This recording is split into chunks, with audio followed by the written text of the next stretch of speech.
Demand more. Get Allmax.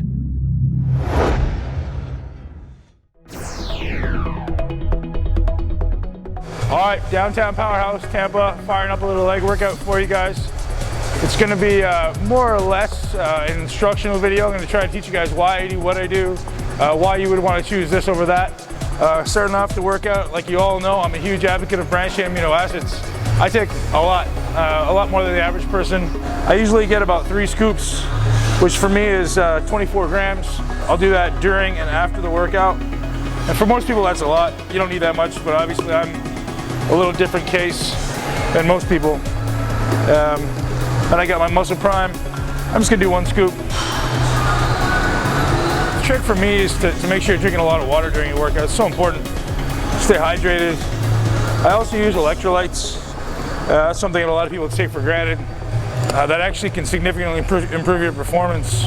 Just putting some simple electrolyte powder into your drink. I don't recommend, your typical Gatorade, stuff like that. A lot of questions online about pre-workout nutrition. I'm going to cover that first, and after the workout, I'll cover post-workout nutrition. But an hour before I train, I like to it depends on what I'm training for, obviously, and the answer is always it depends on your goals, depends on your body fat level. But for myself personally, I'm trying to grow. It's the off season. I actually put in carbohydrates, complex source of carbohydrates, about an hour before I train, an hour and 15 minutes before I train. I'm taking a large portion of oatmeal with essential amino acids, probably about 15 to 20 grams of just essential amino acids, and I'll take 1 scoop of Isoflex. So the benefit there, I'm going to get a slow burning carb to kind of elevate my insulin levels, and the easily digestible protein source.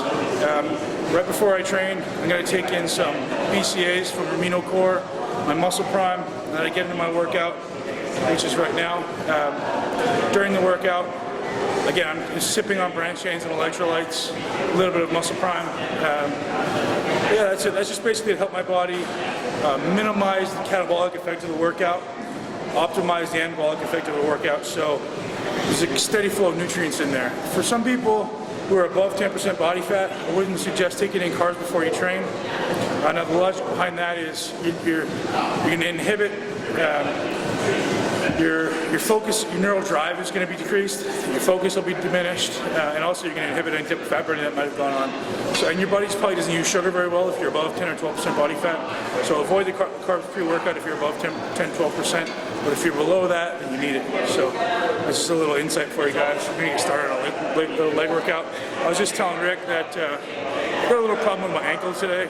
It feels like there's, for those of you that know the anatomical terms, I've got about a 1 to 2 inch dorsiflexion deficit on my left side, which is going to inhibit proper ankle movement. So I probably won't be going any heavy today. I might be doing a lot of leg presses and hack squats with my feet a little higher. So for any of you like that, I want you to be aware of your current settings. Pay attention to where your body feels. If it feels off, try to acknowledge what it is and then work around it. If I were to go 700-pound squat today with this 1 or 2 inch ankle dorsiflexion deficit, very likely to hurt myself or at least cause some type of wear and tear on the joints. So I'm trying to avoid that kind of stuff, especially being 21 weeks from Olympia. Okay, a little instruction for you on the leg extension. See a lot of people doing this. I never say wrong because it depends on your goal, but optimally, you actually never want to lean back. You want to try to lean up and arch your back this way because your quad actually has a function on the hip joint as well. So by leaning back and lengthening the quad, we don't want to do that. We're trying to get it as short as possible. So I shorten the quad this way, hold myself in place, prop my chest up, extend and contract my thighs. Always focus on keeping my butt in the seat. If the butt elevates again, it's your body trying to cheat and lengthen the quad, make it easier for itself. So that's a little tip for you.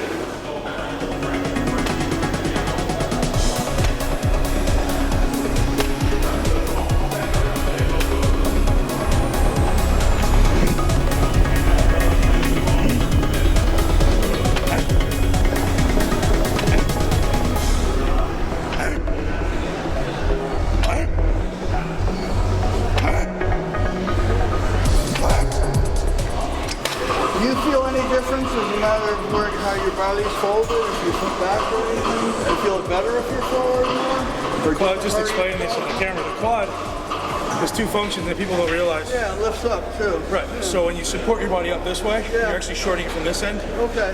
So you get a better contraction. Right. It gets maximum shortening. But because it's not pre-stretched as much, it probably doesn't have as much contractile strength overall. Right. You're weaker. But the isolation is better. The contraction is better. Okay. Yeah, I could certainly use way more weight if I was further back. Right. But that's not ultimately the goal. Right. The goal is like muscle isolation and contraction, right? Yeah. So I do both. I'll do as many as I can there, and then I'll lean it back and keep going.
Brief description about what we did here.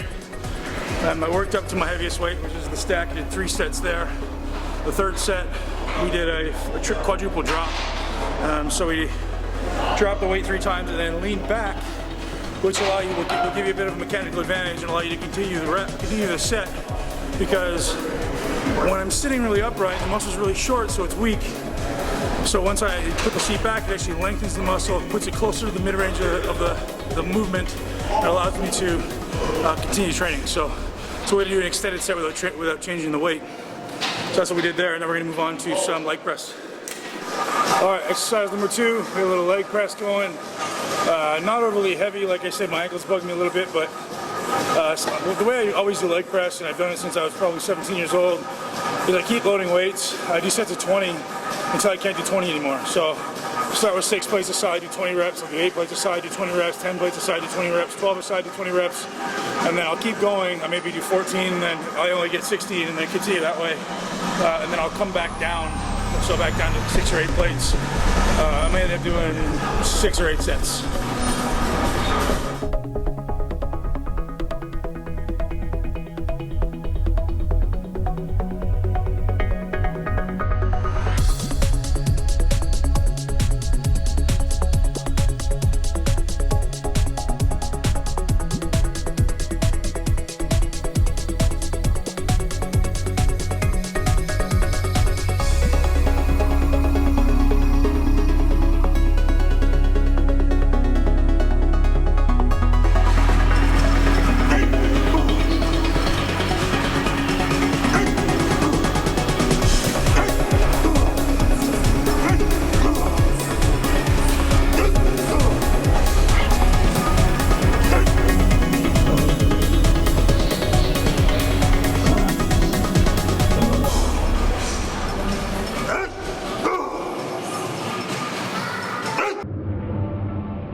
A lot of people ask, why do you always do 20 reps? And the answer seems to be pretty simple to me. When you reach a certain strength level with your legs, and you have to use 14, 15, 16, 18 plates aside on a leg press, the limiting factor is not your leg strength, it's the rest of your body being able to stabilize that weight. So for me to do 6 to 8 reps on a leg press, I have to use so much weight that my body just gets contorted and I end up hurting myself. So if I have to do set to 20, it's a more reasonable weight. So I can actually, my body can actually support it.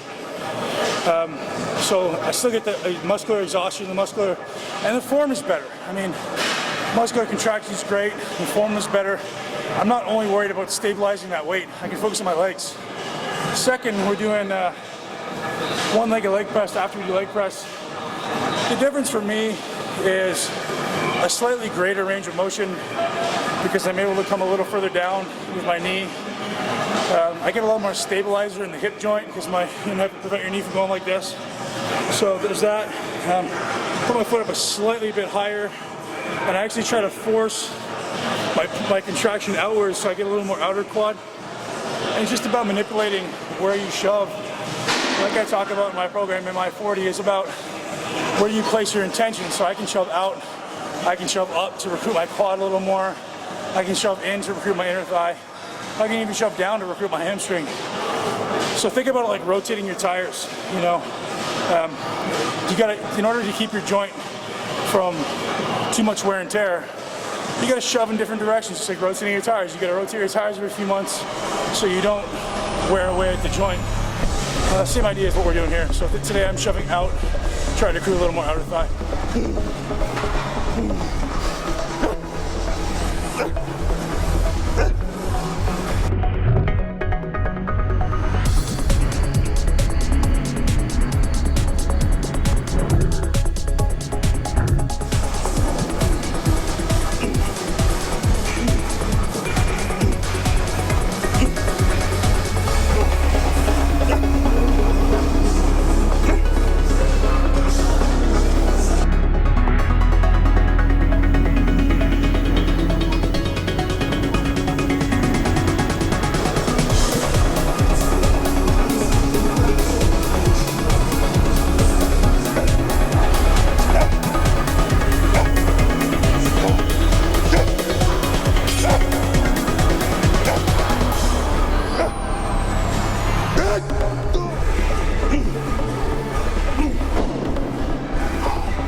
So we got a little post-workout wrap-up with Ben Pakulski for allmaxnutrition.com and benpakulski.com. Finish up a good leg workout. I kept the weights pretty heavy, the tempo pretty moderate. Just allowed my body to rest, stay a little heavier for most of my sets. Workout lasted about an hour. Post-workout nutrition. A lot of guys want to hear what I eat post-workout. Immediately after the workout, like I said, I'm about 20 grams of amino core. I'm taking in about 50 grams of dextrose and 50 grams of maltodextrin together, so about 100 grams of carbs. Immediately after, maybe 20-30 minutes after, I'll have an Isoflex shake, some vitamin C, some antioxidants, some superoxide dismutase. Most people don't know what that is. Some alpha lipoic acid. About an hour after that, I'm going to go have a meal, maybe 45 minutes, like basically as soon as I get home.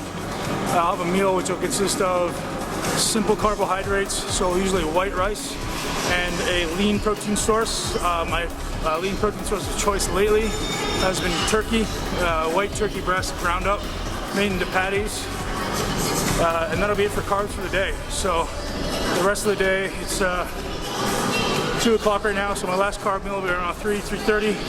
The rest of the day will be large amounts of fat and protein, and actually we'll take in about 20 grams of branched chains between meals. Not every day, but only after hard workouts like legs. I'll do it for about 48 hours after the workout to improve my recovery. That's a really good tip for you guys. If you find you're not recovering from a certain body part, if you're not recovering from every body part, taking in, depending on your size, 10 to 20 grams of branched chains between meals will stimulate protein synthesis and make sure your body's always recovering as opposed to breaking down protein. So if you find you're not recovering from a certain body part, try that for a couple days afterwards. It should make a big difference. Make sure you improve hydration. Fatty acids are important, and that's really it. Keep your protein intake high, keep training hard. And thanks to Allmax Nutrition and Rick Schaff You guys are awesome. Thanks for supporting me. Road to Olympia 2012. Here we go.